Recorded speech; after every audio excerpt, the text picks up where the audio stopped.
నాతో నిన్న పడుకున్నాడు, నాతో నిన్న తిన్నాడు, నాతో అబార్షన్, అవన్నీ పెట్టాల్సిన అవసరం లేదండి. ఆ సెక్షన్ ఎందుకు లేదు? ఆ అబార్షన్ సెక్షన్ ఎందుకు లేదు పెట్టిన ఎఫ్ఐఆర్ లో?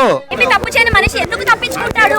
ఆ రోజే వచ్చి ఇప్పుడు నేను ఆ రోజు ఆవిడ బయటకు వచ్చి మాట్లాడిన దగ్గర నుంచి ఈ రోజు దాకా నేను బయటికి రాలేదు, మాట్లాడలేదు అంటే మీరు అడగచ్చు.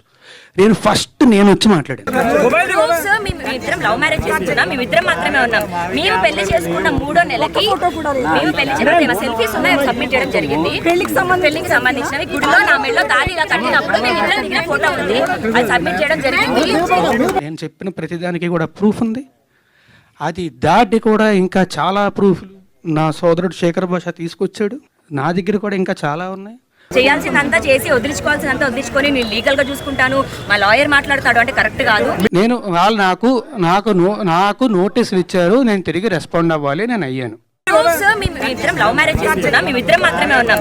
మేము పెళ్లి చేసుకున్న 3వ నెలకి మేము పెళ్లి చేసుకున్న సెల్ఫీస్ ఉన్నాయి, సబ్మిట్ చేయడం జరిగింది. పెళ్లికి సంబంధించినవి గుడిలో. ఇప్పుడు వాళ్ళు చేసిన మీ అందరి మీడియా ముందు చేసిన ఎలిగేషన్కి దేనికన్నా సరే మీరు ఇన్ని రోజులు మాట్లాడే మాటలు విన్నారు, కానీ ఏ రోజన్నా ఒక ప్రూఫ్ అడిగారా?